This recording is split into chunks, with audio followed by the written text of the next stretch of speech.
लंपट जीवन और इंद्रिय सुख के लिए छल योगी का मिथ्या वेश धारण करने की अपेक्षा अपने कर्म में लगे रहकर जीवन लक्ष्य को, जो बंधन मुक्त से होकर भगवत धाम को जाना है।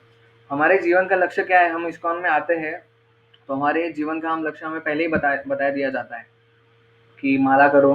धीरे धीरे माला करने के बाद फिर हमें धीरे धीरे बताया जाता है कि जीवन का लक्ष्य भगवत धाम जाना है।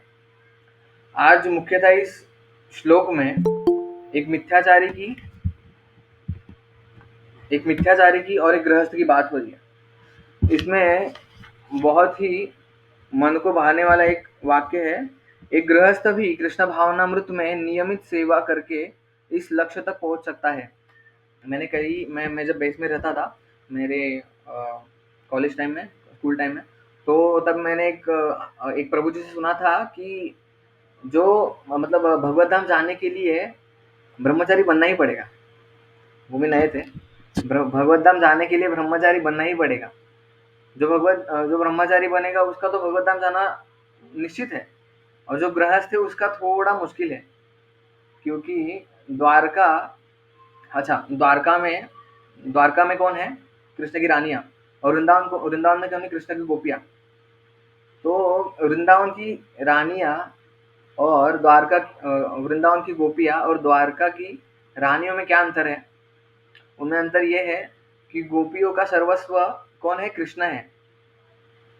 लेकिन रानियों के केस में ऐसा नहीं है।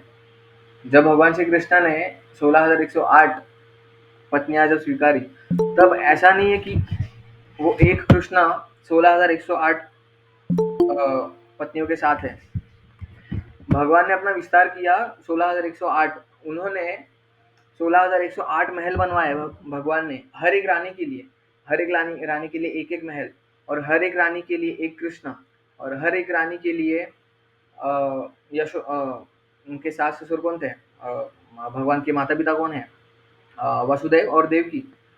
हर स्त्री के पास उसके अपने खुद के सास ससुर थे और खुद की कृष्ण थे। तो उनका प्रेम ना, और हर रानी से भगवान को 10 पुत्र और 1 पुत्री थी।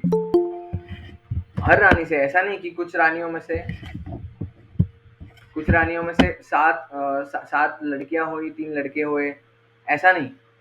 एकदम मतलब आप कुछ लोग बोलते हैं ना कि अरे भगवान ने तो इतनी शादियां की, हम इतना भी नहीं कर सकते।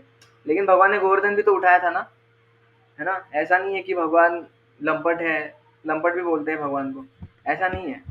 तो द्वारका की रानियों में और गोपियों में यही फर्क था। जब कृष्ण बांसुरी बजाते थे अम, तब दूध दूध पीता हुआ बच्चा भी है ना, वो छोड़कर चले जाती थी गोपियां। अभी कोई कर्मकांड, एक व्यक्ति बोलेगा, संसार का व्यक्ति बोलेगा कि ये कितनी गलत बात है, लेकिन ये समर्पण है भगवान के प्रति, है ना? तो मेरे स्कूल टाइम पे ये सुना था, कॉलेज टाइम पे ये सुना था मैंने कि गृहस्थ का चांसेस नहीं है भगवत धाम जाने के लिए। लेकिन जब हम श्रील प्रभुपाद की तात्पर्य पढ़ते हैं ना, तो बहुत दिलासा मिलता है मन को कि एक गृहस्थ भी कृष्ण भावनामृत में नियमित सेवा करके इस लक्ष्य तक पहुंच सकता है। लेकिन इसका मतलब ये नहीं है कि हमें गृहस्थ बन के हमें ग्रह मेदी बनना है। दो चीजें हैं यहाँ पे। भगवान ने आश्रम, ये जो आश्रम संस्था है ना, ब्रह्मचारी ब्रह्मचारी गृहस्थ वानप्रस्थ सन्यासी, इन चारों आश्रम का मतलब क्या है? आश्रम का मतलब ही क्या रहता है? Full time devotee.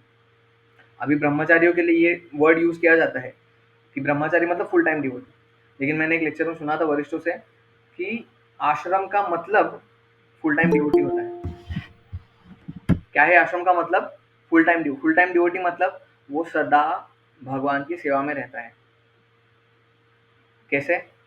अभी देखो, अभी लोग गृहस्थ बन रहे हैं, लोग शादी करके अपना घर बार बसा रहे हैं, लेकिन उनका लक्ष्य है ना, उनका लक्ष्य कृष्ण नहीं है। कदापि उनका लक्ष्य कृष्ण नहीं है ना। आप देखते होंगे कि कोई बोलता होगा कि हमारे मैंने ये लोन लिया है, अभी ये लक्ष्य है, मुझे ये गाड़ी लेनी है, मुझे ये घर लेना है। उनका लक्ष्य कृष्ण है ही नहीं। उनका उनका लक्ष्य सिर्फ इंद्रिय तृप्ति है। तो उसे हम आश्रम नहीं बोलेंगे। उस चीज को हम आश्रम नहीं बोलेंगे। आश्रम का मतलब ही यही है गृहस्थ आश्रम का मतलब ही यही है कि फुल टाइम डिवोटी, मतलब जो भगवान को 24 घंटे 24 घंटे भगवान का स्मरण करता है ना? तो कैसे, इस बात को हम कैसे समझेंगे कि एक गृहस्थ भी भगवत धाम तक जा सकता है? तो इस बात को हमें ऐसे समझना चाहिए, प्रभुपाद के समय सन्यासी सन्यासी जनरली शादियां नहीं करवाते, लेकिन प्रभुपाद ने प्रचार को माध्यम में रखते हुए प्रभुपाद ने शादियां भी करवाई, है ना? सात समुंदर पार नहीं जाते सन्यासी, सन्या लेकिन सात समुंदर पार भी गए। तो फिर ये जो कथन है, पृथ्वी ते जत्यादि नगर अधिग्राम सर्वत्र प्रचार होई मोर नाम, ये कौन करता ना? कौन करता ये? यदि प्रभुपाद न होते तो वे को हुई तो ये जीवन बही तो किसे, है ना? तो प्रभुपाद ने गृहस्थ आश्रम को इतना डिटेल एक्सप्लेन किया है ना हमारे इस्कॉन में।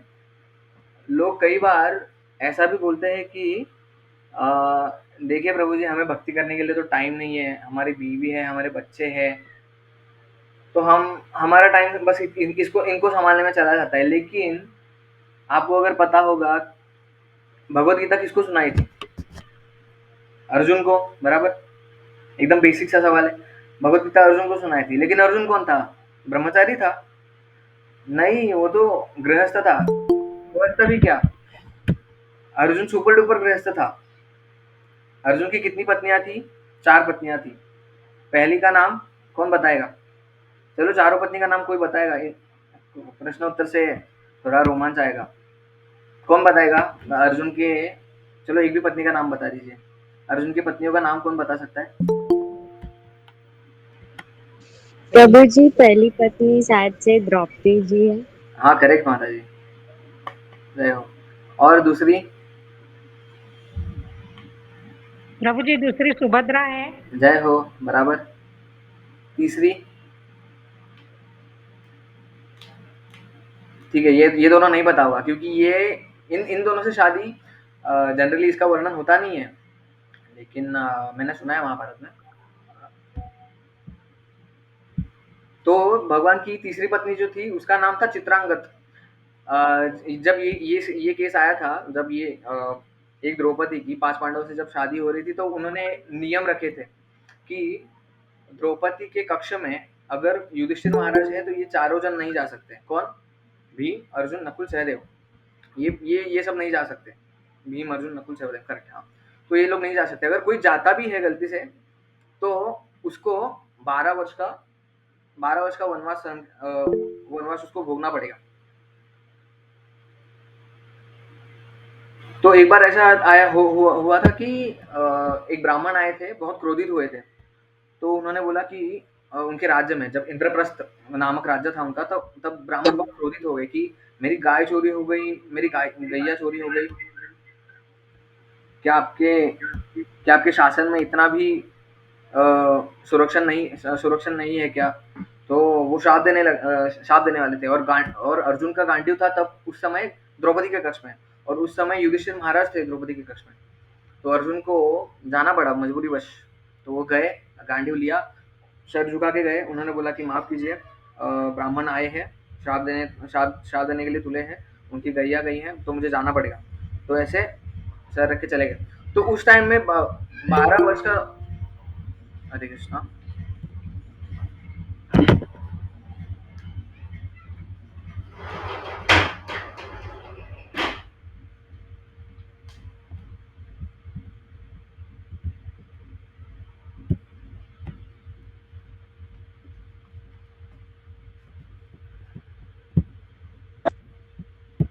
आवाज क्लियर है मेरी अभी? जी प्रभु जी। यस माता जी। तो उस टाइम पे ना हाँ, कहा था मैं। तो उस टाइम पे 12 वर्ष का वनवास उनको झेलना पड़ा, अर्जुन को। तो उस समय में इन दोनों पत्नियों से उनकी शादी हुई थी, चित्रांगद और उल्पी से। उल्पी उनका नाम था, चित्रांगद और उल्पी। तो अर्जुन जो थे वो सुपर डुपर गृहस्थ थे।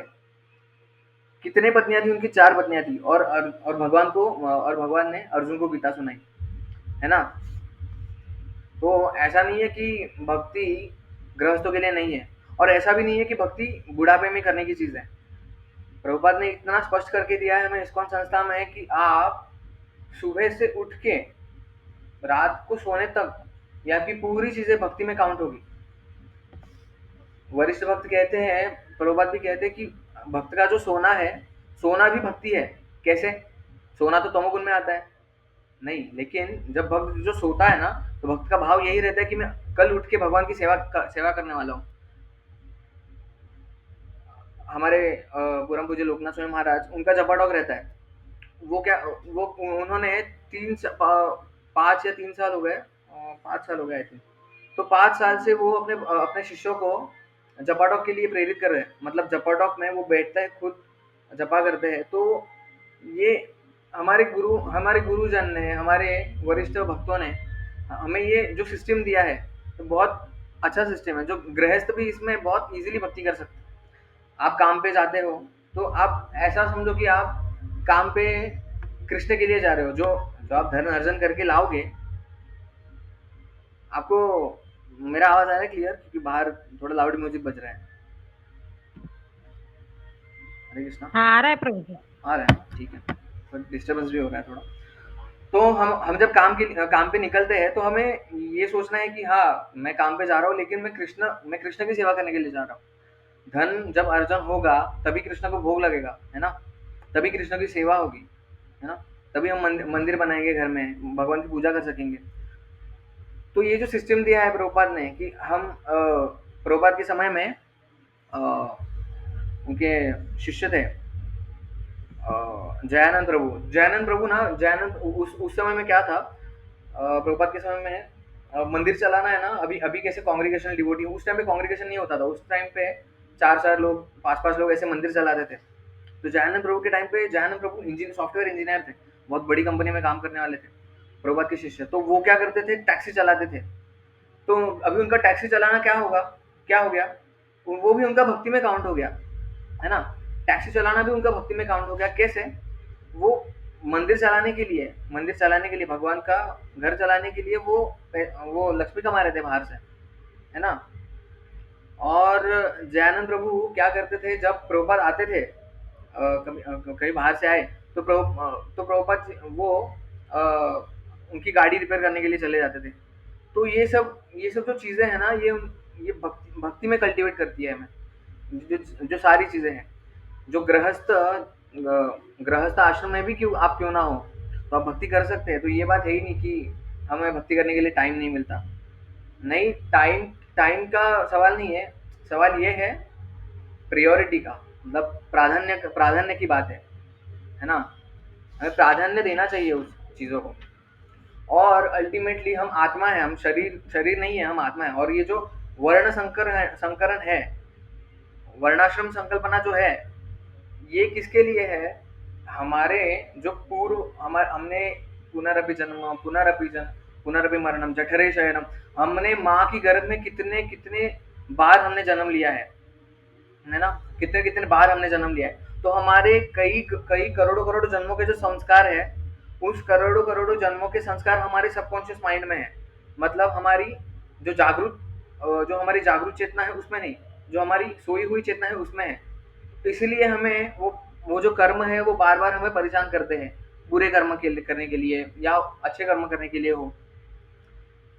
तो क्या होता है, ये जो हमारा सबकॉन्शियस माइंड में जो पुराने जन्म, इतने सारे जन्मों के जो कर्म इकट्ठे हुए हैं, और उस तरह से हमें जो शरीर प्राप्त हुआ है इस जन्म में, उस जो यम यम वापस स्मरण भाव त्यजन त्यज्य कलेवरम, जब जीव जिस भाव में शरीर छोड़ता है, उस भाव में उसको अगले शरीर की प्राप्ति होती है ना? भगवान गीता में बताते हैं।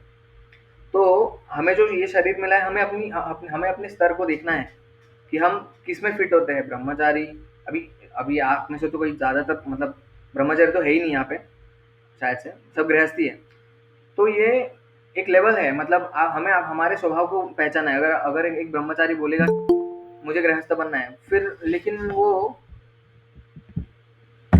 वो उस आश्रम में स्थित नहीं रह पाएगा, क्योंकि वो अपनी पत्नी की तरफ ध्यान नहीं देगा, है ना? फिर वो भगवान में लगा रहेगा। ये अच्छी बात है, लेकिन उस आदमी के लिए भक्ति क्या हो जाएगी, एक एक स्त्री जो रहती है शादी के बाद, अपने पति को शरण जाती है ना? तो पति का दायित्व होता है कि वो उस स्त्री का पूरा पालन-पोषण करे, ये पति का दायित्व रहता है। और अगर ऐसा ऐसा हो, प्रभुपाद के टाइम पे एक बात हुई थी। प्रभुपाद के टाइम पे एक व्यक्ति थे, उन्होंने क्या किया, उनकी उनकी वाइफ घर पे बीमार पड़ी है और वो मंगल आरती के लिए निकल गए सुबह-सुबह। तो प्रभुपाद ने उनको डाँटा, क्योंकि आप ये भी करो, लेकिन आपको अपनी वाइफ के पास ध्यान देना चाहिए, है ना?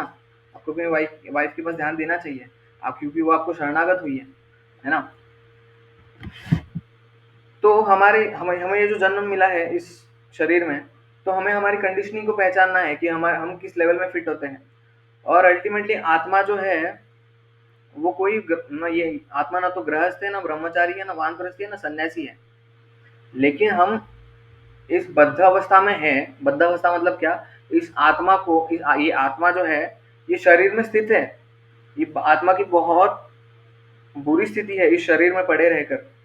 ये 9 द्वारों का जो शरीर है, 9 द्वार आपको पता होंगे, आँख, नाक, कान, मुँह, हमारी उत्सर्जन करने की इंद्रिया, ये सब 9 द्वार का ये जो है हमारा घर है। इसके अंदर आत्मा एक हृदय में एक स्थित है, मध्य भाग में स्थित है।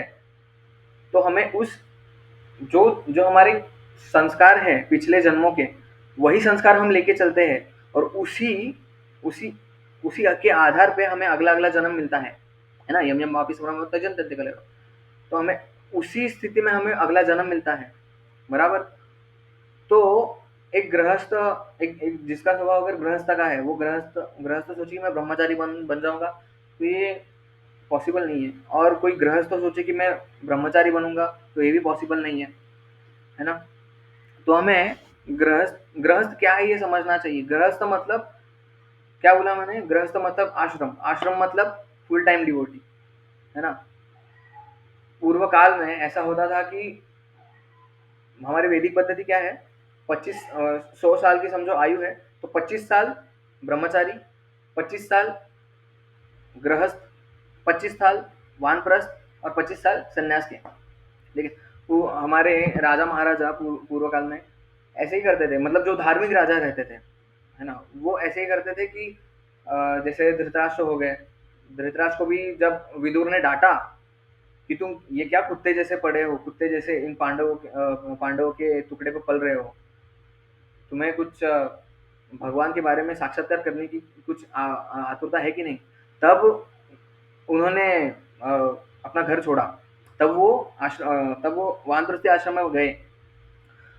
तो हमें ये समझना है कि, और सबसे गुह्यम बात जो है, जो गृहस्थ जीवन में है, ये है, वो है काम वासना। समझो काम वासना जो है वो प्रभुपाद कहते थे, अगर कोई व्यक्ति अपने काम वासना को त्याग दे,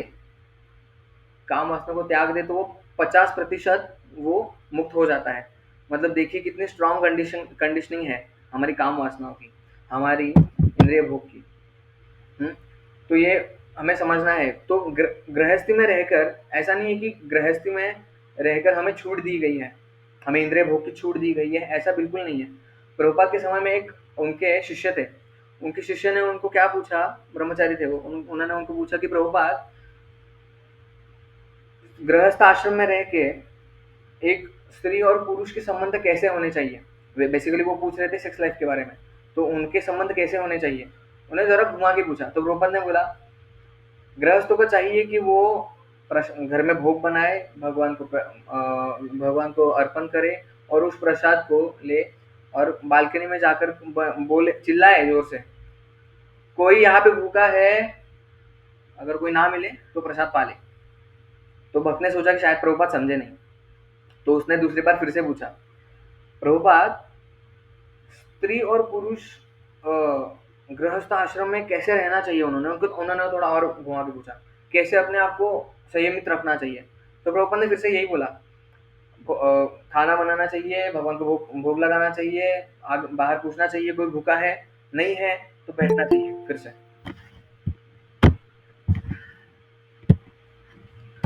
तो वो समझे कि अरे प्रभुपाद फिर से नहीं समझे। तो उसने तीसरी बार, जब प्रभुपाद आए, उसने तीसरी बार पूछा कि प्रभुपाद, ये जो ऐसी चीज़ है जो हमें विवश करती रहती है, गृहस्थ आश्रम में होके हमें विवश करती रहती है उस चीज़ को, और वो चीज़ हम करना नहीं चाहते लेकिन हम कर बैठते हैं। तो उससे हम कैसे बचें? तो प्रभुपाद ने बोला कि उनको चाहिए कि वो जाए, जो खाना है वो बनाए, भगवान को भोग लगाए, पाने से पहले बालकनी में जाए, चिल्लाए कि कोई भूखा है, कोई ना मिले तो फिर उसको ग्रहण करे। प्रभुपाद का कहने का तात्पर्य इसके पीछे ये था कि गृहस्थ आश्रम जो है वो खुद को संयमित रखने के लिए है, और ये जो काम वासना की हमारी जो भावना है उसको एक समय तक उसको छोड़ने के लिए है।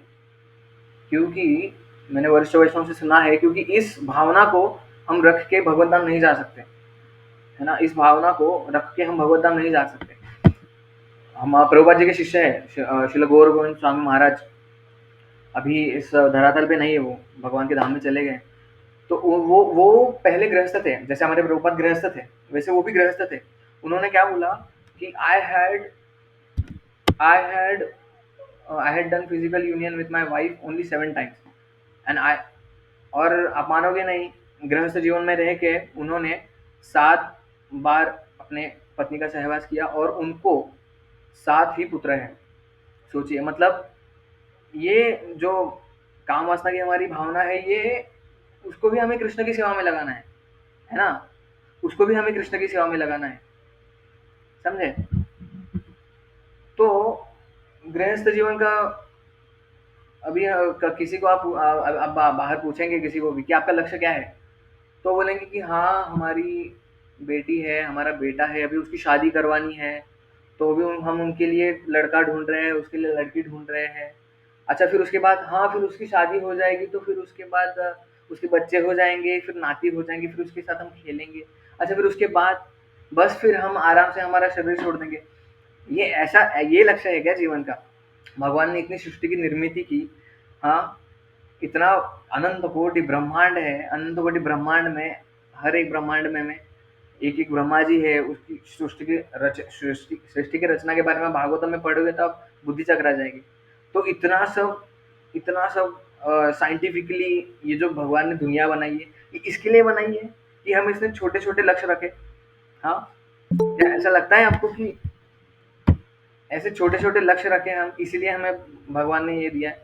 नहीं, हमें भगवान के हमारा लक्ष्य है कि भगवान के धाम में जाना, ठीक है, ये तो है, लेकिन वहां जाके भी सेवा करनी है। जीव का भाव क्या है? जीव का भाव है सेवा करना। आप देखोगे, कोई अमीर से अमीर व्यक्ति भी हो ना, अमीर से अमीर व्यक्ति भी, वो भी किसी ना किसी की सेवा कर रहा है। अगर उसके पास ना उसकी बीवी है, ना बच्चे है, ना कोई है ना, तो एक एक चीज की सेवा करेगा, किसकी? कुत्ते की सेवा करेगा। उसके घर में बड़ा कुत्ता होगा, आलीशान उसके गले में बेल्ट होगा, फिर वो उसको घुमाने ले जाएगा सुबह सुबह, क्योंकि आत्मा का जो स्वरूप है, जीवेर स्वरूप है कृष्णेर नित्य दास, आत्मा का स्वरूप ना दास का है। और जब दास ये सोचता है ना कि मुझे भोगना है, दास ये सोचता है ना कि मैं मालिक हूँ, तभी गड़बड़ होती है, और तभी वो जीवात्मा भौतिक भौतिक जीवात्मा भौतिक संसार में फेंकी जाती है, क्योंकि उसका लक्ष्य चेंज हो गया ना उसका। अभी अभी समझो, एक नाम है उनका, एक प्रधानमंत्री हुए हमारे, पहले या दूसरे प्रधानमंत्री, चाचा नेहरू नेहरू नेहरू शायद। तो वो एक बार पागल खाने में गए, तो वो देख रहे थे कि इनमें से सबसे कम पागल कौन सा है। उन्होंने वहाँ के डॉक्टर को पूछा, तो उन्होंने बोला कि ये जो पागल है ना, ये सबसे कम, मतलब हानि कम कम हानि पहुंचाता है। तो वो उसके पास गए, उसे बोलते हैं कि आप क्या, कैसा लग रहा है आपको यहाँ पे? ठीक है आप? हाँ ठीक है। आपका नाम क्या है? वो बोलता है मेरा नाम जवाहरलाल नेहरू है। जवाहरलाल नेहरू को बता रहे कि उसका नाम जवाहरलाल नेहरू है। तो उस पागल ने जवाहरलाल नेहरू जी को पूछा कि आप कौन है? उसने बोला कि मैं जवाहरलाल नेहरू हूँ। तो वो जोर से हंसने लगा, जोर से हंसने लगा। फिर उन्होंने जवाहरलाल नेहरू जी ने पूछा कि आप हंस क्यों रहे? तो उन्होंने बोला कि जब 6 महीने पहले मैं यहाँ पे आया ना, तो मैं भी यही बोलता था, अभी 6 महीने बाद आप भी यहाँ पे आओगे। तो वो आदमी आदमी की स्थिति क्या थी? वो खुद को क्या मान रहा था? जवाहरलाल नेहरू। जवाहरलाल नेहरू मान रहा था वो खुद को, जो कि वो है नहीं, इसलिए वो पागल खाने में है। तो हम अपने आप को क्या मानते हैं? हम आपको अपने आप को भोक्ता मानते हैं, जो कि हम है नहीं, इसलिए हम भौतिक जगत में है ना? जीवे स्वरूप है कृष्ण रे नित्य दास। अगर हम कृष्ण के दास नहीं बनेंगे ना, तो हम किसके दास बनेंगे?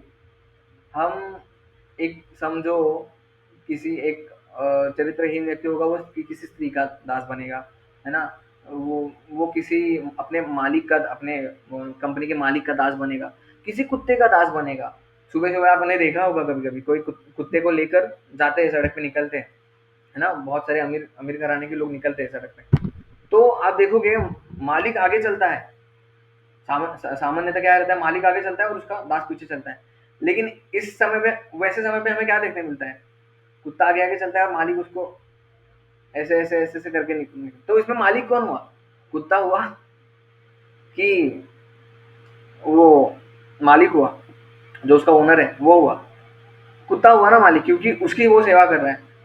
और सबसे तस्मिन तुष्टि जगत तुष्टिम, तस्मिन तुष्टि जगत तुष्टि, अगर भगवान तुष्ट हो जाएंगे ना, तो अपने आप सब तुष्ट हो जाएंगे। गीता में श्लोक आता है कि जब हम जड़ों में पानी देंगे ना, जड़ों में पानी देंगे तो ही हमारे पूरे पूरे पूरे पत्तों को, पूरे शाखाओं को, पूरे फलों को, पूरे फूलों को क्या मिलता है? पोषण मिलता है।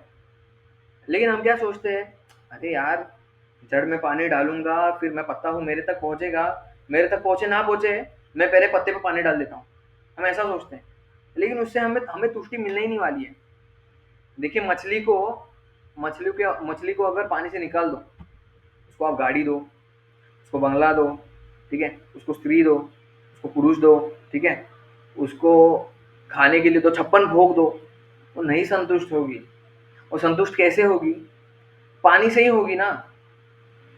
तो आजकल आप देखोगे कि इतने करोड़ों करोड़ों लोग, इतने इतने लोग हैं, उनका सिर्फ लक्ष्य इंद्रिय तृप्ति ही है। आजकल बॉलीवुड हमें क्या सिखा रहा है? इतनी गंदी भद्दी चीजें चलती है बॉलीवुड में। बॉलीवुड में हमें क्या सीखने मिल रहा है? क्या सीखने मिल रहा है कि अहम सर्वस्य प्रभो मत्ता सर्वम प्रवर्तते इति मत्वा भजन्ते माम गूढ़ा भाव समन्विता। ऐसी भावना है लोगों की, क्या? अहम सर्वस्य प्रभो। एक एक व्यक्ति, समझो एक व्यक्ति अगर हीरो को देख रहा है, तो उसकी चेतना क्या बनेगी? हाँ, मैं भी ऐसा हीरो बनूंगा, हाँ मैं भी ऐसी हीरोइन लाऊंगा, हाँ मैं भी ऐसे करूंगा, हाँ मैं भी इतना झंडा गाड़ूंगा। तो उसकी वृत्ति क्या होती है? भोग वृत्ति होती है।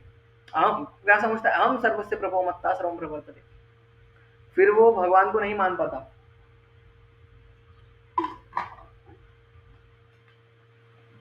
फिर वो भगवान को नहीं मान पाता, वो भगवान को देख ही नहीं पाता। और हमारा बॉलीवुड का जो संस्करण, जो संस्कार है बॉलीवुड के, यही चल रहा है ना। क्या सिखाया जाता है कि मैं भोगी हूँ, भोक्ता राम यज्ञ तपसाम सर्व, मतलब ये जो भगवान बोलते हैं ना श्लोक, भोक्ता राम यज्ञ तपसाम, भोक्तार अहम, मतलब भगवान अहम बोलते हैं, लेकिन ये आजकल के भौतिक लोग क्या समझते हैं? अहम, अच्छा मतलब मैं, ये श्लोक मेरे लिए बोला गया, मतलब मैं बोल रहा हूँ, मतलब वो खुद को भोक्ता मानते हैं। तो यही, ये जो संस्कार हमें मिल रहे हैं ना, तो इससे हमें बहुत बचना चाहिए, गृहस्थों को बहुत बचना चाहिए संस्कारों से। जो आपके संतानें हैं, उनको बहुत अच्छी शिक्षाएं देनी चाहिए। जब घर में बच्चे होते हैं, तभी से हमें अच्छे संस्कार देने चाहिए बच्चों को। गर्भदान एक विशेष संस्कार है, जैसे जैसे जैसे विवाह एक संस्कार है, हम शरीर छोड़ते हैं, अंतिम संस्कार ये भी संस्कार है। बच्चा जन्म लेता है तब कर्ण भेदन ये संस्कार है ना? तो ये सब संस्कार है, जन्म से लेके मृत्यु तक ये सब संस्कार है। गर्भधान ये भी एक संस्कार है। तो अपने माता पिता को गृहस्थ आश्रम में ये बहुत ध्यान रखना चाहिए कि हमारी जो संतान संतान होगी, वो कैसी होगी। क्योंकि आप एक भगवान, क्योंकि आप एक जीवात्मा को ला रहे हैं इस जगत में। तो हमारे माता पिता की जिम्मेदारी होती है कि इस जगत में जो जीवात्मा आएगी, वो वो दुराचारी ना हो, वो उत्पात मचाने वाली ना हो। जब दुर्योधन का जन्म हुआ था, बहुत अद्भुत तरीके से हुआ था। उस कथा में नहीं जाएंगे तो फिर बहुत टाइम हो जाएगा। दुर्योधन का जब जन्म हुआ था, तब आकाश में से पस गिरने लगा, मल गिरने लगा, मूत्र गिरने लगा, है ना? मतलब इतनी इतनी अशुभ घटनाएं हो गई, बहुत सारी अशुभ घटनाएं हो गई। तो ऋषि मुनियों ने क्या कहा कि आप इस बच्चे को मार दो। एक मास लेवल में मतलब एक बड़े बड़े पैमाने में पाप अगर होने वाला है, तो उस बड़े पैमाने का बात पाप रिड्यूस करके आप एक जीवात्मा को मार के वो जो पाप अर्जन कर लोगे, वो बेटर है। बल्कि ये जीवात्मा आगे जाके उत्पात मचाए। कितना उत्पात मचाया ना, दुर्योधन ने कितना उत्पात मचाया। एक प्रॉपर काउंट है कि मतलब उतने लोग अभी धरती पे है भी नहीं, ठीक है? एक प्रॉपर काउंट है कि उतने लोग मारे गए। कहाँ पे? उस युद्ध भूमि में, महाभारत की। अगर इतने लोग मरे, अगर उसके बजाय वो दुर्योधन को मार दिया जाता, तो इतनी उत्पात होती नहीं होती, है ना? अच्छा है वो आया, तभी हमें गीता सुनने मिल रही है, अभी तभी हम गीता का पाठ कर पा रहे हैं। तो अंततोगत्वा हमें क्या सीखना है कि ये जो गृहस्थ आश्रम में है, गृहस्थ आश्रम आश्रम मतलब फुल टाइम डिवोटी। बार बार क्यों बता रहा हूँ मैं, क्योंकि ये हमें समझना है। कई बार हम गृहस्थ आश्रम में होते हैं तो लोग बोलते हैं कि अरे गृहस्थ में रह के भक्ति कैसे होगी, गृहस्थी में रहकर ही तो भक्ति होगी, अच्छे से गृहस्थी में भी रहकर भी भक्ति होगी। हम सोचते हैं कि ब्रह्मचारी है, अरे वो तो फुल टाइम है। देखिए, जब एक ब्रह्मचारी जब निकले थे, जंगल में निकले थे, भागवतम की एक स्टोरी है। जब ब्रह्मचारी वन में निकले थे, पृथु महाराज जब वन में निकले थे, तो ब्रह्मा जी ने उन्हें समझाया था। तो पृथु महाराज ने क्या कहा था कि ब्रह्मा जी ने उनको, पृथु महाराज को बोला था, आप जंगल में भी जा रहे हो, अपनी पत्नी अपने बच्चे को त्याग करके जा रहे हो, अपने आध्यात्मिक उन्नति के लिए आप जा रहे हो, फिर भी आपके पास एक पत्नी और 5 बच्चे आपके साथ तभी भी आ रहे हैं। कैसे? शास्त्र वर्णन करते हैं हमारा मन जो है ना, वो पत्नी के समान है, और हमारी पांचों इंद्रिया, कर्म इंद्रिया, हमारी पांचों इंद्रिया ये बच्चे के समान है। किसके समान है? बच्चे के समान है। तो एक ब्रह्मचारी को अपने इंद्रियों को संभालना पड़ता है, पत्नी रूपी हमारी उसके मन को संभालना पड़ता है। चंचल वही मन कृष्ण ब्रह्माति बलवदृढ़ तस्याहम निग्रह मन्य वायोरिव सुदुष्करम यतो यतो निश्चलति मन चंचलम अस्थिरम। मन इतना चंचल है, इतना अस्थिर है, यतो यतो निश्चलति मन चंचलम अस्थिरम। जहां जहां जाओगे, मतलब आपसे ज्यादा आपका मन घूमता है। आप यहाँ पे बैठे रहोगे, आपके मन में आपका मन आपको अमेरिका पहुंचा देगा। आपका मन अगर भक्ति तीव्रता से होगी तो आपको आपका मन आपको मंदिर में पहुंचा देगा, है ना? तो मन बहुत दृढ़ है, बहुत जिद्दी है। अर्जुन बोलता है कि ये वायु की तरह है, वायु को मैं कंट्रोल कर सकता हूँ, लेकिन ये मन को मैं नहीं कंट्रोल कर सकता, अर्जुन ये बोलता है। तो पृथ्वी महाराज भले ही वो ब्रह्मचारी आश्रम वानप्रस्थी ले रहे थे, लेकिन उन्होंने उनको ब्रह्मा जी ने उनको बोला कि आपके साथ ये आपको मन को संभालना है, आपको इंद्रियों को संभालना है।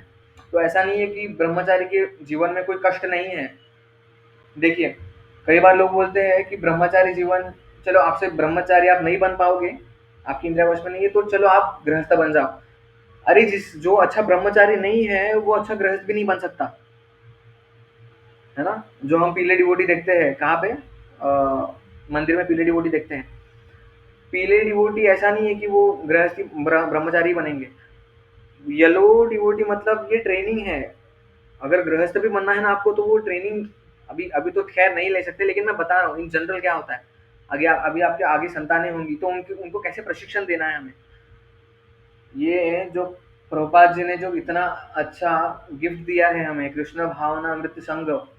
अभी आप सोचिए, अगर हम कृष्ण भावना अमृत संगम में नहीं होते तो हम कहाँ होते, है ना? ये हमें समझना चाहिए। हम तो कॉलेज स्टूडेंट रह चुके हैं, हमने देखा है कॉलेज दुनिया कैसी थी। अगर हम वही संस्कार लेके अगर चलते, तो हमारी दशा आज क्या होती, ये मैं सोचना नहीं चाहता, ये मैं सोचना नहीं चाहता। तो कहने का तात्पर्य ये है कि प्रभुपाद जी ने हमें ये जो गिफ्ट दिया है, इतना इतना योग्य गिफ्ट हमें जो दिया है, हमें उसका आदर करना चाहिए, है ना? ये जो गृहस्थ आश्रम है, इसमें रह के हमें ये जो गृहस्थ आश्रम है, इसमें रह के हमें क्या करना है? भक्ति करनी है ना? अच्छे अच्छे ढंग से भक्ति करनी है, ठीक है? ऐसा नहीं है कि ब्रह्मचारी बनेंगे तो ही भक्ति कर पाएंगे। मंदिर में जो रहते हैं वो अच्छी भक्ति करते हैं, उनको भी अपने मन को संभालना पड़ता है, ऐसा नहीं है। और गृहस्थों को भी अपनी घर गृहस्थी को संभालना पड़ता है। फर्क इतना रहता है कि ब्रह्मचारी के ब्रह्मचारी के जो मन इंद्रिया ये रहते हैं, जो जो पत्नी और बच्चे रहते हैं, वो उसके दिमाग में रहते हैं। पत्नी और बच्चा मतलब उसका शरीर, उसके 5 इंद्रिया, मन उसका, पत्नी रूपी मन, जो चंचलमयी मन कृष्ण प्रमाथि बोले, तो उसे उसे वो सँभालना पड़ता है। और एक गृहस्थ को अपने बच्चे, अपने पत्नी को सँभालना पड़ता है। और पत्नी ने भी ये ध्यान देना चाहिए, आप में से कई माताएँ हैं, एक बहुत अच्छी बात सुनी थी मैंने सीनियर्स से। सीनियर्स ने क्या कहा था कि जो कृष्ण भावनामृत में है ना, माताएँ जो है, ऐसा नहीं कि स्त्री, भागवतम में कई लोग, आपने नहीं पढ़ा होगा, लेकिन भागवतम में कई लोग कंप्लेंट करते हैं कि स्त्री को इतना क्यों नीचा दिखाया गया है। नहीं, भागवतम में स्त्री को नीचा नहीं दिखाया गया है, ऐसी बात बिल्कुल नहीं है। हमारा सनातन धर्म हमेशा स्त्रियों की आदर करता है। बात एकदम सिंपल है, एक रसगुल्ला है, ठीक है? एक रसगुल्ला रखा है। अभी रसगुल्ला खाना अच्छी बात है ना? वन कैन ईट रसगुल्ला, मतलब वो तुष्ट करता है जीवा को, अच्छी अच्छी बात है रसगुल्ला खाना। लेकिन अगर वही रसगुल्ला एक डायबिटीज हुआ व्यक्ति खाए, तो उसके लिए अच्छा है क्या वो? नहीं। तो अच्छा, इसमें बुरा कौन है? हम रसगुल्ले को दोष देंगे क्या? नहीं। हम किसको दोष देंगे? दोष भी नहीं देंगे। वो उस व्यक्ति की कंडीशनिंग है कि उसको डायबिटीज हुआ है, तो उससे इस चीज से दूर रहना है, तो उसकी वो कंडीशनिंग है। तो ऐसा नहीं है कि हमारे सनातन धर्म में स्त्रियों को नीचा दिखाया गया है, ऐसा नहीं है। चाणक्य पंडित वर्णन करते हैं कि स्त्री जो है, स्त्री रत्नम है। एक आपने देखा होगा कि मुस्लिम जो समाज है, वहाँ पे स्त्रियों को बुर्का ढक कर रखते थे। तो एक व्यक्ति ने पूछा कि आपके धर्म में ये स्त्रियाँ इतनी ढकी हुई क्यों रहती है? तो उसने कहा, उस मतलब वो संत स्वभाव का वो मुस्लिम था, उसने कहा कि आपके पास हीरे जवाहरात मोती होंगे, तो आप उसको कचरे कूड़े में रखोगे क्या? मैंने बोला, अरे नहीं, आप ऐसे कैसे बोल रहे हैं, कचरे कूड़े में क्यों रखेंगे, हम उसको तिजोरी में लॉक करके रखेंगे। तो उन्होंने बोला कि हाँ वही है।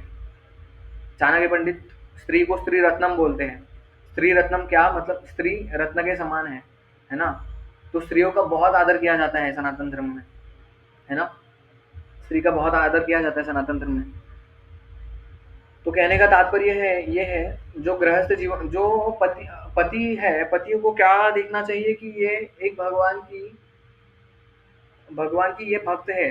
हिज होलीनेस राधानाथ स्वामी महाराज, उनके ईश्वर गौरांग प्रभु करके एक भक्त है, यूट्यूब पे काफी फेमस है प्रभु जी। तो प्रभु जी ने एक बार डाउट क्या पूछा राधानाथ महाराज जी को कि महाराज जी, मैं अभी गृहस्थ आश्रम में एंटर कर रहा हूँ, लेकिन मैं क्या समझूं, मैं मेरी भक्ति को मैं कैसे संभालूं एक पत्नी को संभालते हुए?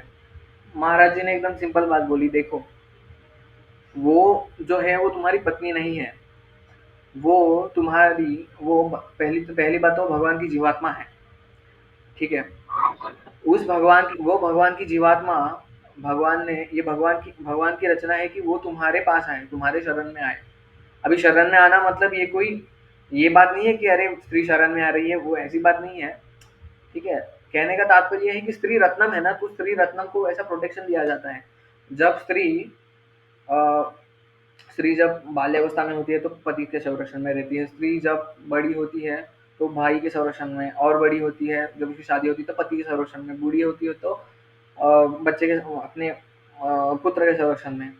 तो कहने का तात्पर्य ये है कि स्त्री स्त्री रत्नम जो है, क्या कह रहे थे हम भूल गए। तो हाँ, ईश्वर गौरांग प्रभु जी को उन्होंने बताया राजाराम महाराज जी ने कि देखिए, ऐसा नहीं है कि तुम्हारी भक्ति में कुछ बाधा आएगी, तुम्हारी शादी हो रही है तो ऐसा नहीं कि तुम्हारी भक्ति में कुछ बाधा आएगी। उल्टा तुम्हारे लिए अच्छा है कि अगर स्त्री धार्मिक है तो वो पति के लिए बहुत सहायक बनती है उसकी भक्ति में आगे बढ़ने के लिए। तो महाराज जी ने यही कहा कि ये पहली बात तो तुम्हारी पत्नी नहीं है, ये पहली बात तो ये भगवान की जीवात्मा है, और भगवान ने ये डिसीजन लिया है कि ये तुम्हारे शरण में आए, ठीक है? तो इस तरह वो एकदम क्लियर हो गए कि हाँ, मैं मतलब भक्ति तो कर रहा हूँ, मैं गृहस्थ आश्रम में हूँ तो ये मैं भक्ति ही तो कर रहा हूँ, है ना? गृहस्थ आश्रम का मतलब ये कभी नहीं है कि इंद्रिय तृप्ति करना है। आप गृहस्थ आश्रम में है, हमारी जो पूर्व जन्म की जो कंडीशनिंग है, तो उसको हम डायरेक्ट एकदम से नहीं छोड़ सकते। हमारी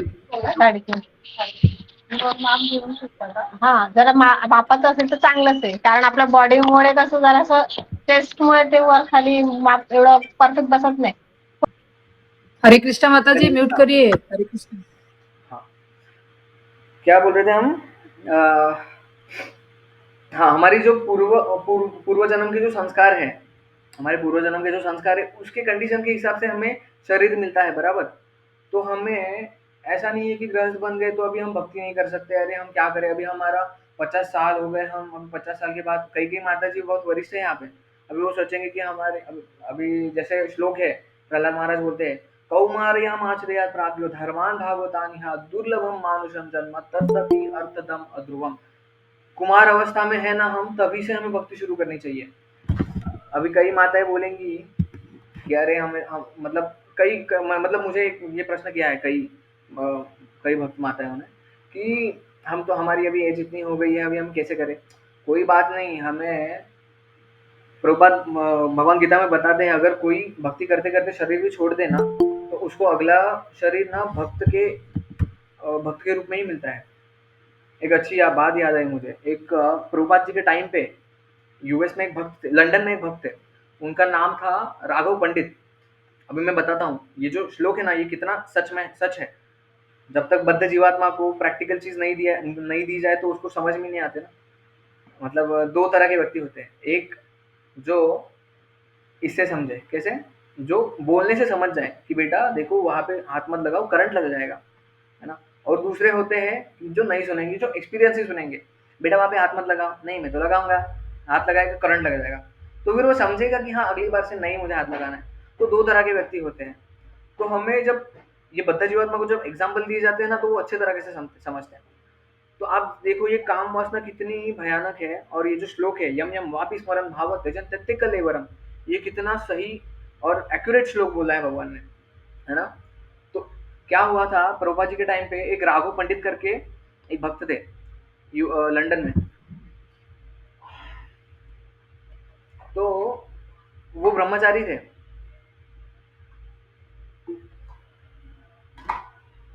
राघव पंडित जो थे वो ब्रह्मचारी थे। तो एक बार क्या हुआ, भारत से एक महिला आई और उन माता जी की आंखें बहुत अच्छी थी। तो क्या हो गया, वो जो प्रभु जी थे, राघव पंडित प्रभु जी, वो उसमें आसक्त हो गए, वो उन आंखों से, सिर्फ आंखों से आसक्त हुए, ठीक है? उन आंखों से आसक्त हो गए। तो आगे जाके क्या हुआ उनको, जब उन्होंने शरीर छोड़ा, अभी शरीर छोड़ दिया उन्होंने, लेकिन भक्ति के पद पे थे, तो अभी क्या करें, भक्ति के पद पे उन्होंने शरीर छोड़ दिया। और अंतकाले च मामेव स्मरण मुक्त्वा कलेवरम, अंतकाल में भगवान का स्मरण नहीं हुआ उनको, किसी स्त्री का स्मरण हो गया।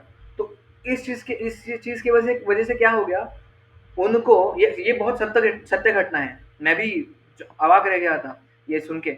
उन उन भक्त को इंडिया इंडिया में जन्म मिला, क्योंकि माता जी इंडिया की थी, माता जी इंडिया की थी, और वो कौन थी, माता जी, तो उन्हें स्त्री योनि में जन्म मिला, है ना? कितनी भयानक है देखो। अंतकाल में हमें भगवान का स्मरण होना चाहिए, कितना महत्वपूर्ण है। तो उन्होंने उनका जो शरीर छोड़ा, तो उन्होंने पहली बात तो उनको माता जी का शरीर मिला, ठीक है? और दूसरी, उनका भारत में जन्म हुआ।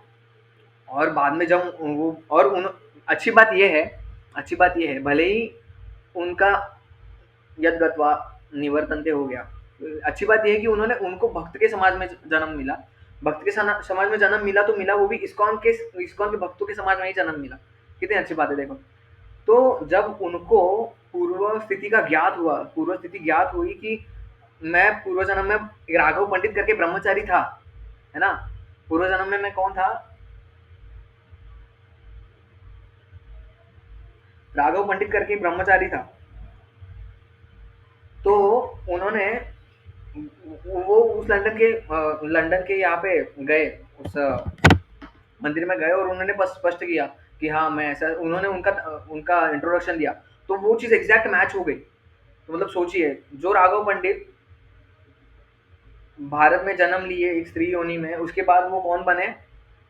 हाँ, ही सुनेश भक्ति चारू स्वामी महाराज, अभी इस धरातल पे नहीं है, नित्य सिद्ध वैष्णव हो गए वो अभी। फिर वो उनके डिसाइपल बने, उनके शिष्य बने। अभी उनका नाम रत्नावली माता जी है। राघव पंडित से रत्नावली माता जी, है ना? तो भक्ति चारू महाराज जी को उनको पूछा कि आप उनको किस रूप में देखते हैं? आप उनको गुरु भाई देखते हैं या आप उनको आपका शिष्य देखते हैं? तो भक्ति चारू स्वामी महाराज ने बोला कि मैं उसको अभी भी अपना गुरु भाई ही देखता हूँ, क्योंकि प्रभुपाद जी के शिष्य थे ना। तो ये बात है, हमें डरना नहीं है, हमें भक्ति के मार्ग पे एकदम स्थिर रहना है ना? और दूसरी जो चीज़ है, ये साधु के बारे में यहाँ इस श्लोक में बोली गई है। अभी वक्त समाप्त हो रहा है। साधु के बारे में एक चीज़ यहाँ पे ये बोली गई है कि आत्म साक्षात्कार के लिए मनुष्य शास्त्रोन्मोदित संयमित जीवन बिता सकता है और अनासक्त भाव से अपना कार्य करता है। ठीक है, जो निष्ठावान व्यक्ति इस विधि का पालन करता है वह उस पाखंडी से भी श्रेष्ठ है जो कि नकली साधु बना हुआ है। नकली साधु मतलब क्या? नकली साधु मतलब डेंटिंग पेंटिंग वाला भक्त तो हो गया है, वो धोती कुर्ता तिलक कंठी माला ये सब तो उसने पहन लिया है, लेकिन उसका मन अभी तक भक्त नहीं बना है। मन उसका भक्त नहीं बना है। श्रील प्रभुपाद एक तात्पर्य में बताते हैं, ऐसे ऐसे पति पत्नी जो भगवान की सेवा में दिन रात लगे रहते हैं, ऐसे पति पत्नी सन्यासी है, वो हृदय से सन्यासी है। बाह्य रूप से तो ठीक है, बाह्य रूप से सन्यासी ब्रह्मचारी वानप्रस्थी गृहस्थ ऐसा बनाया जाता है, लेकिन हृदय का व्यक्ति का मन सन्यासी होना चाहिए, है ना? व्यक्ति का मन सन्यासी का अर्थ क्या है? सन्यासी का कृष्ण भावना मृत दृष्टिकोण अगर देखे तो सन्यासी का अर्थ है जो किसी इस भौतिक जगत की आसक्ति नहीं है, उसको सिर्फ भगवान की आसक्ति है ना?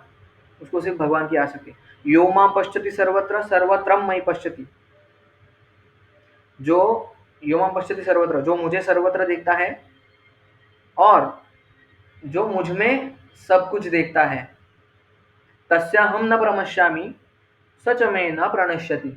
ऐसे भक्त को मैं कभी नहीं भूलता। मैंने कल ही पढ़ा और मुझे इतना अच्छा लगा ना, सामने अल्टर था, अच्छा भगवान मुझे देख रहे हैं, मतलब जो मुझ में देखता है, जो सब कुछ मुझ में देखता है और जो मुझ में सब कुछ देखता है ना, उसको मैं कभी नहीं भूलता और मैं उसे और वो मुझे कभी नहीं भूलता। कितनी अच्छी बात है ना, भगवान हमें नहीं भूलते, कितनी अच्छी बात है। जो अन्यश्चिन्तयन्तु मां ये जना पर्युपासते तेषां नित्यभियुक्तानां योगक्षेमं वहाम्यहम्। जो अनन्य भाव से मेरी भक्ति में लगा हुआ है, अनन्य भाव से मेरी उपासना कर रहा है, अनन्य भाव से मेरा भजन कर रहा है, उसे मैं कभी नहीं भूलता और मैं उसे भूलता तो नहीं ही, योगक्षेमं वहाम्यहम्। आप अगर सोचोगे अरे प्रभु जी हम भक्ति करेंगे तो फिर हमारी बाकी भौतिक चीज़ों का क्या होगा? भगवान बताते हैं ना, अनन्यश्चिन्तयन्तो मां ये जना पर्युपासते तेषां नित्यभियुक्तानां योगक्षेमं वहाम्यहम्। योगक्षेमं वहाम्यहम्। भगवान क्या करते हैं? उसके पास जो नहीं है उसकी पूर्ति करते हैं और जो उसके पास है उसका संरक्षण करते हैं। कितनी अच्छी बात है देखो। मतलब गीता की आप एक एक तात्पर्य, एक एक श्लोक पढ़ोगे ना, श्लोक का शब्दार्थ पढ़ोगे ना, आपको इतनी संतुष्टि मिलेगी ना, है ना?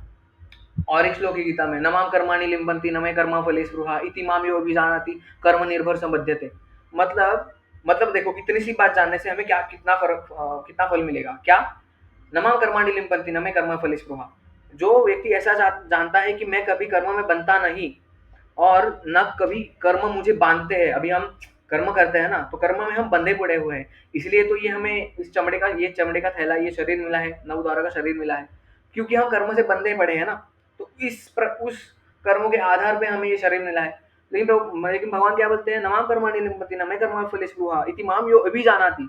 इस बात को जो जानता है कि मैं कर्म से नहीं बनता और न कर्म मुझे बांधते हैं, इति मां यो अभिजानाति कर्म निर्भर निमाम कर्माणि लिम्पन्ति न मे कर्मा फले स्पृहा इति मां यो अभिजानाति कर्म निर्भर संबध्यते। तो ऐसा व्यक्ति कर्मों में कभी बंधता नहीं है। मतलब हमें क्या करना है, ये चीज ध्यान में रखनी है कि भगवान दिव्य है, भगवान कर्म में नहीं बंधते और भगवान के ऊपर कोई भी कर्म लागू नहीं होता। इस भौतिक संसार के नियम मैं बोल रहा हूँ, ठीक है?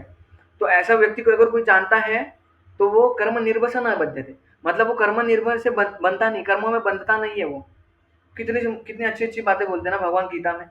तो इस गीता का हमें पठन रटन, ये कंठस्थ करने हमें, ये जो हमें हमें दिया है ना प्रभुपाद जी ने, जो कि सकाले ने हम आता योग नष्ट परंतप, जो कि परंपरागत नष्ट हो चुकी थी। देखिए भगवत गीता बहुत लोगों ने लिखी है, भगवत गीता के ऊपर बहुत लोगों ने तात्पर्य लिखा है, टीका लिखा है। महात्मा गांधी जी ने भी भगवत गीता के ऊपर टीकाएं दी है, लेकिन महात्मा गांधी जी छोड़ो कोई भी पकड़ लो, उनकी गीता पढ़ने से कोई भक्त नहीं बना।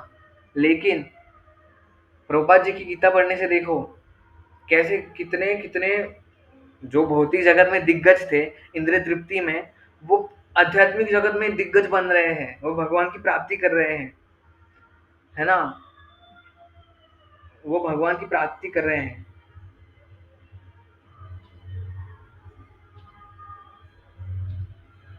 तो ये हमें समझना चाहिए कि हमारे लिए बहुत ईजी है, प्रभुपाद ने हमारे लिए बहुत ईजी करके दिया है। और भक्ति करते हुए हमें ये भी ध्यान रखना चाहिए कि हमें ढोंगी नहीं बनना है। मतलब मैं आपको दोष नहीं दे रहा हूँ, इस श्लोक में ऐसा दिया गया है, उसके बारे में चर्चा कम हुई। भगवत गीता का एक श्लोक ऐसा है ना कि उसके ऊपर एक महीना चर्चा हो सकती है। इतनी महिमा है भगवत गीता के श्लोक की, इतनी महिमा है भागवतम के श्लोकों की।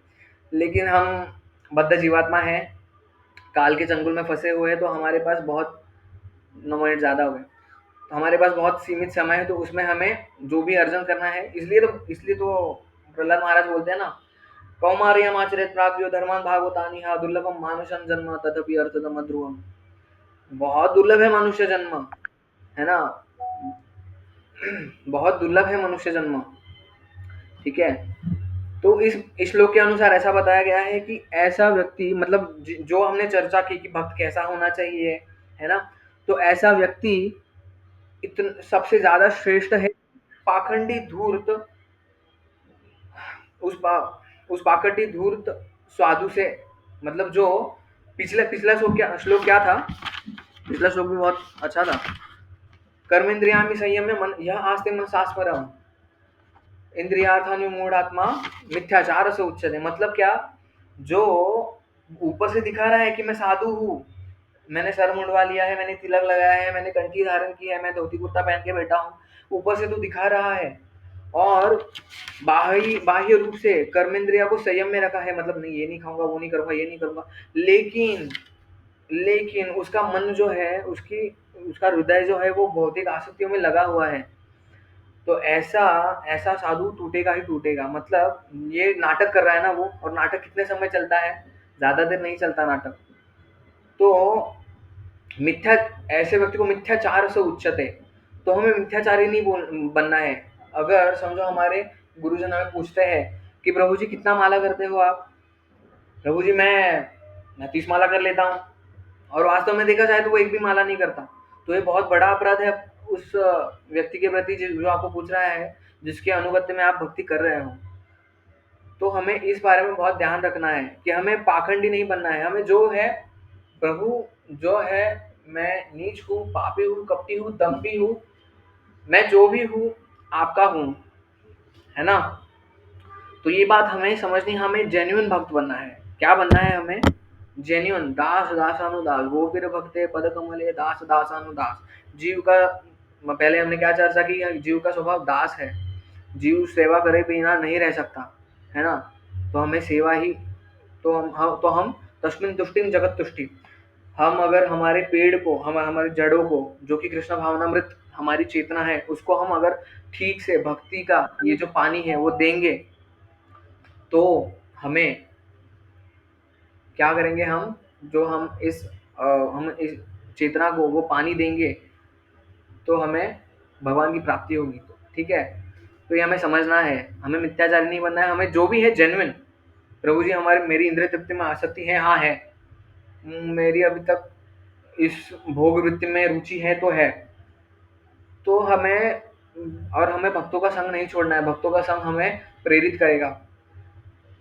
एक आपने, हम मुंबई में रहते हैं हम लोग। मुंबई के जो लोग रहते हैं ना, मुंबई में सबसे एक विचित्र जगह है, जैसे हमें रोज गुजरना पड़ता है, जो जॉब करते हैं उनको। तो रेलवे स्टेशन करके एक जगह है। रेलवे स्टेशन कैसा रहता है? सुबह सुबह आप देखो कितना गर्दी रहता है। तो रेलवे स्टेशन में कैसा है ना, आदमी अगर खड़ा रहे, ट्रेन आ गई स्टेशन पे, बस उसको खड़ा रहना है। तो उस रेलवे स्टेशन का संघ इतना प्रभावशाली होता है ना, उसको धक्का देके अंदर चढ़ा देते हैं। और अगर उसको उतरना भी होगा, बस वो दरवाजे के इधर खड़ा रहे, कुछ करे नहीं वो। तो भक्त इतने भक्त नहीं, वो जो ट्रेन का संघ इतना मजबूत होता है ना, उसको ढकेल देता है बाहर। उसने खुद से चढ़ा नहीं, खुद से उतरा नहीं, लेकिन संघ में इतनी पावर है, संघ में इतनी पावर है। तो यही बात है कि हमें ये जो भक्तों का जो संघ है ना, यही हमें कृष्ण भावनामृत की जो भगवत धाम जाने वाली ट्रेन है, उसमें हमें चढ़ाएगा ये, है ना? उसमें हमें चढ़ाएगा ये और भगवान के धाम तक उतारेगा। तो हमें भक्तों के संग नहीं छोड़ना चाहिए, और भक्तों का संग बहुत दुर्लभ है ना? बहुत दुर्लभ है भक्तों का संग। और मेन बात, हमें ढोंग नहीं रचना है, किसी बात का पाकड़ नहीं कसना, क्योंकि हम किसको बेवकूफ़ बनाएँगे? अगर हम बोले कि हम इतना कर रहे हैं, इतना माला कर रहे हैं, डेंटिंग। अभी हम जो भक्त हैं वो ऐसा नहीं कि हम ढोंगी हैं, लेकिन बता रहा हूँ, अभी हम जो भक्त हैं सब साधक है, भक्त नहीं बोलेंगे। भक्त बनना बहुत बहुत ऊँची चीज़ है, भक्त बनना। हम साधक हैं, हम साधना जो कर रहे हैं ना,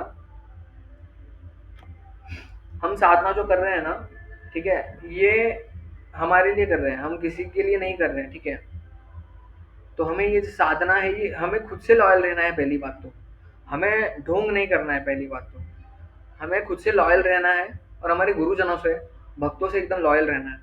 क्योंकि ना भक्त तभी भक्त अगर देखेंगे ना कि अरे ये इस स्थिति में उस स्थिति में पड़ा हुआ है, तो उसको खींच कर बाहर निकालेंगे, है ना? ठीक है, समय समाप्त हो गया है।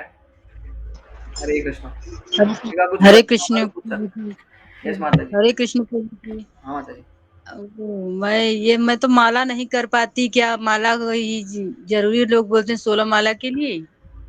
कौन बोलता है माता जी 16 माला कीजिए? सब लोग, कुछ लोग बोल रहे थे कि 16 माला करना चाहिए। देखो कितना कितना कितना क्या बोलते हैं, कोइंसिडेंस है। मतलब योगा योग कितना अच्छा है। देखो, मैंने आज ही के लेक्चर में क्या सुना, एक प्रभु जी क्या बोल रहे थे कि एक माता जी थी, वो 2 माला करती थी, ठीक है? रेगुलर मंदिर आती थी। तो एक माताजी ने उनको बोला कि माता जी आप 2 माला क्यों करते हैं? आप 16 माला कीजिए। तो वो जो माता जी है ना, वो 2 माला कर रही थी सिर्फ, ध्यानपूर्वक, हाँ। लेकिन वो माता जी ने 16 माला शुरू कर दी, लेकिन वो टीवी देखते-देखते 16 माला कर रही है। तो इसमें कुछ लाभ नहीं है ना। तो ऐसा नहीं है माता जी, 16 माला करना मैंडेटरी है। दीक्षित भक्तों को तो 16 माला करना ही चाहिए। अगर आप इनिशियल स्टेज पे देखो, मंदिर में कोई भी नया आता है ना, तो उसे डायरेक्ट नहीं बोला जाता कि चलो आप आज से 16 माला करो। अरे वो भाग जाएगा। 1 मिनट माता जी, 1 मिनट। तो वो ना भाग जाएगा तुरंत। तो हमें ना ये, और भगवान क्या बोलते हैं, अभ्यास योगयुक्तेन चेतसा ज्ञानगामिना। हमें ये अभ्यास करना है। चैतन्य महाप्रभु जी ने सनातन गोस्वामी को कहा था, आई थिंक रूप गोस्वामी जी को कहा था कि भ ये जो भवसागर है ना, कोई छलांग लगाकर पार नहीं कर सकता, है ना? जी इतने जी विशाल समुद्र को कोई छलांग लगा के पार कर सकता है क्या? नहीं कर सकता। जी उसको वो भक्ति रूपी बोट में, साधु संघ के बोट में, इस्कॉन रूपी बोट में प्रभुपाद ने जो दिया है कृष्ण भावनामृत संघ, इस इसके रूपी बोट में बैठकर धीरे-धीरे आगे बढ़ना है। और ये ज़्यादा देर तक नहीं चलेगा, ठीक है? तो कोई बात नहीं, आपको देखिए, मैं आपको बात बोलता हूँ, आप 4 माला करते हो तो 4 माला कीजिए, लेकिन एकदम ऐसे ऐसे तो ध्यानपूर्वक कीजिए ना, ऐसे मैं ध्यान। तो एक भी माला नहीं कर पाती। मैं गोपाल जी को रखी हूँ, सेवा करती हूँ, यही घर वालों की सेवा करती हूँ, बस माला नहीं कर पाती मैं। नहीं माता जी, देखो, अभी मैं आपको बताऊँ, माला करना है क्या है, आप अच्छी बात है, हम इतनी सेवा करते हैं, बहुत अच्छी बात है। माला करना, देखो हम इस भौतिक जगत में हैं, ठीक है? और भगवान उस आध्यात्मिक जगत में है। भगवान डायरेक्टली यहाँ पे नहीं आ सकते। खुद मतलब जी खुद हम इतने उन्नत भक्त नहीं हैं, मैं तो नहीं हूँ कि भगवान हमारे लिए यहाँ पे प्रकट हो जाएँगे, हमें दर्शन देंगे, हाथ पकड़ के हमें भगवत धाम लेके जाएँगे। ऐसा नहीं होने वाला है। लेकिन एक ऐसी चीज़ है, वो उसी चीज़ के लिए बने हैं। क्या? हरि नाम। अगर आप हरि नाम नहीं ले रहे हो, है ना? अगर आप बोलोगे कि मुझे जुहू मंदिर जाना है, और आप बोलोगे कि मुझे, मैं स्टेशन पे नहीं जाऊँगी, मैं मेरे घर पे रहूँगी, और लेकिन आपका लक्ष्य क्या है? मुझे जाना है, कहाँ पे? मंदिर जाना है। अगर आप जाना आप स्टेशन तक नहीं जाओगे, ट्रेन में नहीं बैठोगे, मंदिर तक नहीं जाओगे, तो ये जो प्रोसेस है ना माता जी, ये क्या है? ये नाम जप है। नाम जब हम नहीं कर रहे हैं, और भगवान की अच्छी बात है, भगवान की सेवा कर रहे हैं, ग्रेजुअली ये आप करने भी लगे। आप नहीं माला करते हो ना माता जी एक भी, लेकिन आप जी। एक एटलीस्ट एक माला तो कीजिए, एक माला से शुरुआत कीजिए। और माला करना माला मतलब तो क्या है ना, माला करना मतलब भगवान की व्यक्तिगत रूप से सेवा है। देखिए, ये जो हम घर में पूजा ये सब करते हैं ना, ये प्रतिरूप है भगवान का। क्या है? जी प्रतिरूप है भगवान का, बराबर। जी प्रतिरूप मतलब क्या? जी एग्जैक्ट भगवान नहीं है, भगवान है लेकिन एग्जैक्ट नहीं हाँ है, बराबर। लेकिन हरिनाम है ना, अभिन्नत्व नाम नामिनो। हरिनाम जो है ना, जी भगवान से अभिन्न है। शिल जी प्रभुपाद के जमाने में एक भक्त को लेक्चर देने के लिए बोला। उसने भक्त ने बोला, देखिए भगवान जो है, भगवान के नाम में रहते हैं। प्रभुपाद जी ने लेक्चर के बाद उसको बुलाया, बेटा इधर आओ। तो बताओ बेटा, भगवान कहाँ पे रहते हैं? क में रहते हैं, न में रहते हैं, मात्रा में रहते हैं, कारणा में रहते हैं, उकार में रहते हैं, कहाँ पे रहते हैं बेटा बताओ? भगवान नाम में नहीं रहते, भगवान स्वयं नाम है। अभिन्नत्व नाम नामिनो, है ना, भगवान स्वयं नाम है। तो देखिए, आपको सेवा करना अच्छा लगता है, बराबर। तो ये जो जी आप गोपाल जी की सेवा करते हैं ना, ये अच्छी बात है। लेकिन जी एकदम डायरेक्ट व्यक्तिगत संबंध कृष्ण से हमारा भगवान से हमारा व्यक्तिगत संबंध कब स्थापित होता है पता है? जब हम नाम जप करते हैं, तो वो व्यक्तिगत संबंध है। अभी मैं आपको बोलूं कि माता जी, दो सेवा है, आप दो दो विकल्प है आपके पास। भगवान की जी चरण सेवा करने की, ठीक है, या फिर जी दूर रह के भगवान के चरण के दर्शन करने की और वहां से ऐसे करने की। तो आपको कौन सी सेवा अच्छी लगेगी? भगवान के जी शिव चरण स्पर्श करने की, चरण बराबर ना? जी तो आप यही मान लीजिए कि ये जप करना उसके बराबर ही है ना? और प्रभुपाद क्या बताते थे, मैं बताता हूँ। प्रभुपाद बोलते थे, 99% भक्ति, 99% भक्ति किसके ऊपर डिपेंडेंट है, किसके ऊपर आश्रित है? नाम के नाम ऊपर आश्रित है माता जी। बाकी जो नाम हम करते हैं ना, जी कीर्तन में जाना, भगवान की सेवा करना, प्रसाद पाना, है ना, भक्तों का संग करना, ये सब 1% में जी आता है, समझो ऐसी बात। और अब यही है मैंने एक सीनियर वक्त से सुना था, उन्होंने कहा था कि ये हम जितने भी हम ये दुनिया नीचे, ये ऊपर नीचे, ये सब यहाँ का वहाँ, ये सब जो कर रहे हैं ना भक्ति में, मंदिर में सेवा जी जाना, ये सेवा करना, वो सेवा करना, ये किसके लिए कर रहे हैं? हमारे नाम जप में रुचि बढ़े, हम नाम जप करें, ये सब इसके लिए कर रहे हैं।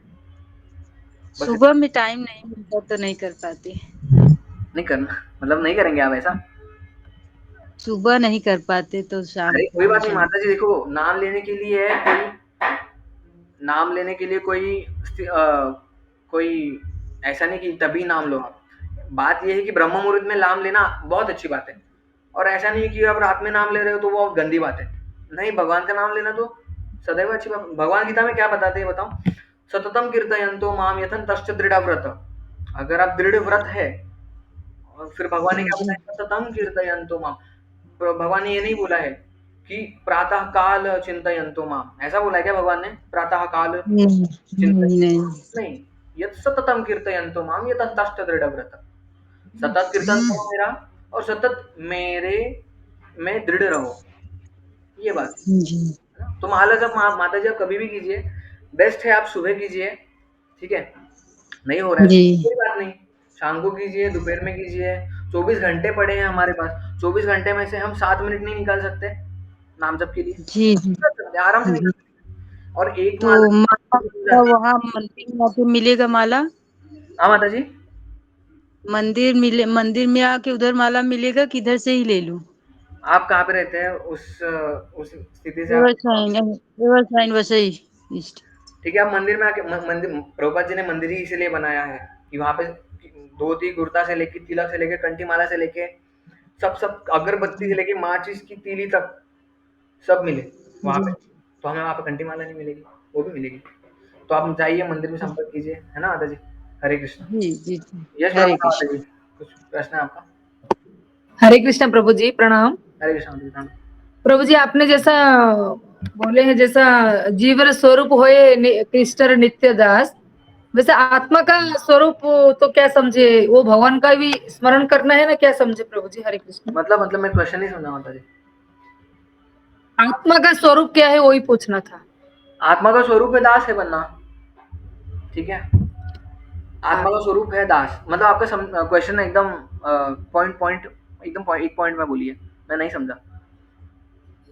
मैं क्या बोल रही हूँ, जीव का स्वरूप जैसा कृष्ण का नित्य दास है, वैसा आत्मा का स्वरूप क्या है, वही पूछना था प्रभु जी। हाँ, तो यही पे हम हमारा थोड़ा गड़बड़ हो जाता है। हम समझते हैं जीव मतलब शरीर, आत्मा मतलब आत्मा, ऐसा नहीं है। जीव स्वरूप होय कृष्ण नित्यदास। भगवान ने ये नहीं बोला शरीर स्वरूप होय कृष्ण नित्यदास। भगवान ने क्या बोला है, जीव स्वरूप होय कृष्ण नित्यदास। उसके जगह पे आपको आत्मा चाहिए, तो आत्मेर स्वरूप होय कृष्ण नित्यदास। आपके लिए ये रख लीजिए, ठीक है। समझ में आया प्रभु जी, हरे कृष्ण, गुड गुड। और एक क्वेश्चन है प्रभु जी, जो बद्धावस्था बोल रहे हैं वो क्या भौतिक शरीर है? बद्धावस्था मीन्स क्या है, भौतिक शरीर को? भौतिक शरीर है। ये 9 दारू का हमारा शरीर है। हमें हमेशा ना हमें और आत्मा को अलग-अलग देखना चाहिए। ये हमारे लिए ये हमें भक्ति में बहुत आगे बढ़ाता है। मतलब ये हमें हमारी शरीर की आसक्ति से बहुत बहुत दूर रखता है। और एकदम शॉर्ट में बताओ ना माता जी, आप बोलेंगे कि फिर हमें ये क्यों करना चाहिए, शरीर से आसक्ति क्यों नहीं रखनी चाहिए, फिर हमें भगवान का ही नाम क्यों नहीं लेना चाहिए। देखिए, हमें हमें भाड़े का घर नहीं अच्छा लगता, हमें खुद का घर अच्छा लगता है, बराबर। तो ये ना, ये भाड़े का शरीर है, ये कभी भी बदल सकता है ना, ये कभी भी बदल सकता है। तो भगवान के पास जाने के लिए ना यही एक मात्रा है। और हमारा स्वरूप जो है सेवा करना है, ठीक है। सेवा करने के लिए हमें भगवान भगवान के धाम में जाना है, इसलिए हमें भगवान की और भगवत धाम जाने का भी उद्देश्य यही होना चाहिए कि मुझे भगवत धाम जाके भगवान की सेवा करनी है। ऐसा नहीं कि मैं यहाँ पे इंद्रिय तृप्ति कर रहा हूँ, ठीक है। प्रभु जी आप हाँ बोलते हैं प्रभु यहाँ पे इंद्रिय तृप्ति नहीं करेंगे, तो चलो भगवत धाम जाके इंद्रिय तृप्ति करेंगे। तस्मिन दुष्टि जगत हाँ तुष्टि। हमारी तुष्टि तभी होगी जब हम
शिट मैन,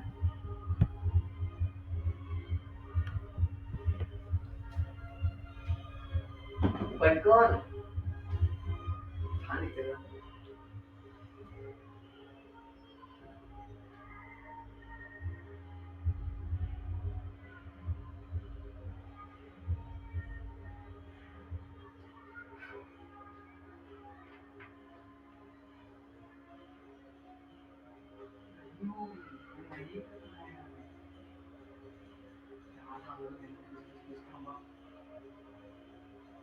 पटकन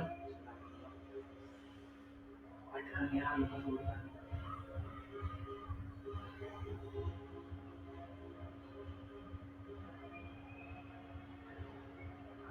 पटकन,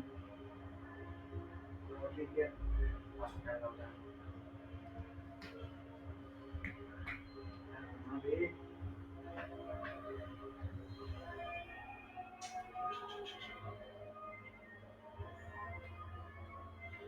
वही मुश्किल हो गया।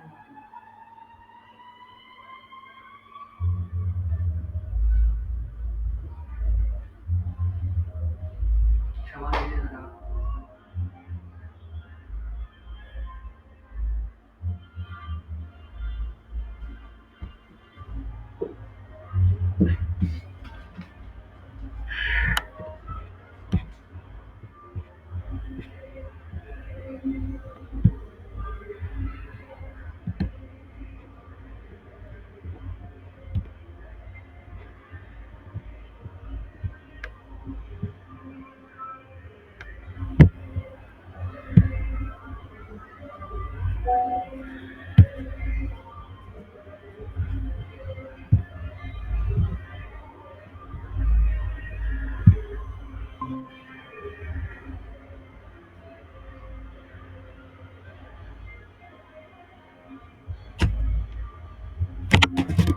हरे कृष्णा। हरे कृष्ण प्रभु जी। हरे कृष्णा म्यूट। माता जी, मेरा फोन स्विच ऑफ हो गया था, नेटवर्क चला गया था। हाँ बोलिए, कौन, किसका क्या प्रश्न था? हरे कृष्ण प्रभु जी। यस माता जी।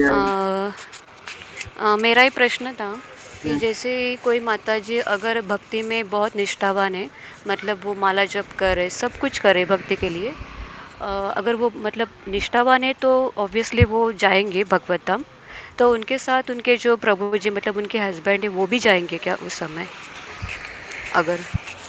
आ, अच्छा प्रश्न है माता जी का। इसके लिए ना माता जी, यही है, जो गृहस्थ आश्रम जो है ना माता जी, उसमें पति और पत्नी ना एक दूसरे के लिए सहायक होते हैं, मतलब वो एक दूसरे की सहायता करते हैं, ठीक है। ऐसा नहीं है कि पति बिल्कुल भक्ति नहीं करे, पत्नी भक्ति कर रही है और फिर पत्नी भक्ति कर रही है तो पति को भी लाभ मिलेगा कि वो भगवत धाम जाएगा। नहीं, ऐसा नहीं है। उसको स्वीकृति मिलेगी। स्वीकृति ऐसे मिलेगी जैसे वो धन अर्जन करके पत्नी की सेवा कर रहा है। लेकिन पत्नी अल्टीमेटली है कौन? पत्नी भगवान की अंश है, बराबर। तो इनडायरेक्टली क्या कर रहा है वो एक भक्त की सेवा कर रहा है। तो उससे क्या होगा, उसको ना क्या मिलेगी? स्वीकृति मिलेगी उसे। और वो स्वीकृति, ऐसा नहीं कि उसका कोई लाभ, उसकी कोई हानि है उसमें। उसका जो भक्ति के मार्ग में है, जो भक्त के संग में है, जो भक्तों के वातावरण में है, उसको भक्ति में लाभ मिलने ही वाला है। तो पति के केस में क्या होगा, टेक्निकली स्पीकिंग, पति के केस में ये होगा कि उसको स्वीकृति मिलेगी, क्योंकि वो अल्टीमेटली उसने किसको शरण दी है? एक भक्त को शरण दी है, ठीक है। और उसको स्वीकृति ये मिलेगी कि समझो वो इस जन्म में भक्ति में नहीं आ रहा है, समझो 50 जन्म के बाद आने वाला है भक्ति में, तो वो 50 के 25 हो जाएंगे, 25 के समझो 15 हो जाएंगे, 15 के 5 हो जाएंगे, 5 का एक जन्म हो जाएगा, मे बी वो अगले जन्म में भक्ति करेगा, है ना। तो उसका कोई हानि नहीं है। लेकिन हाँ, अपने अपने गाड़ी की चाबी उसके उसके हाथ में ही है, ठीक है। तो one have to drive his own car under the guidance of guru, है ना। तो ये बात हमें समझनी है। हरे कृष्णा। ओके प्रभु जी, हरे कृष्ण, दंडवत प्रणाम। धन्यवाद। और किसी का कोई प्रश्न है?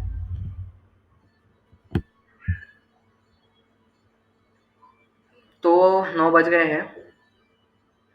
शारदा सीता माता जी, आपका आप माता जी दीक्षित भक्त है, माता जी बहुत वरिष्ठ भक्त है। आपको कुछ बोलना है माता जी, कुछ टीका? नहीं प्रभु जी, इतना कुछ अच्छा आपने लेक्चर गलती हो दिया है, गई मैं हो क्या बोलूं। तो आप करेक्ट कर नहीं सकते नहीं हैं। माता जी बहुत वरिष्ठ भक्त है। नहीं माता नहीं जी प्रभु जी, बहुत राधा अच्छा गोविंद महाराज बताया। जी से दीक्षित है।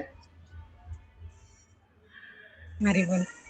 हरे कृष्णा। प्रभु जी इतना नहीं, ऐसा मत इम्पोर्टेंस दीजिए मुझे। मैं बहुत साधारण भक्त हूँ और जी माता जी, वरिष्ठ जब भक्तों भी के कुछ अंदर ही समय हमें मिलता रहना है है, तो मैं सुबह तभी से हम टिक शाम तक। पाएंगे भक्ति में, नहीं तो कहीं के नहीं रहेंगे। हरे कृष्ण प्रभु जी, थैंक यू जय सो माता मच। और प्रभु जी के लिए एक बार हम सब हरि नाम करेंगे। दी। हरे कृष्ण हरे कृष्णा कृष्ण हरे कृष्ण कृष्णा कृष्ण हरे हरे, कृष्णा हरे हरे हरे राम राम राम हरे राम हरे। राम राम हरे कोटि कोटि हरे। प्रणाम प्रभु ji, thank you so much. Hare Krishna. Hare Krishna. Hare Krishna. Hare Krishna Hare Ram. Hare Krishna Krishna Krishna Hare Hare, Hare Ram Ram Ram Hare Hare.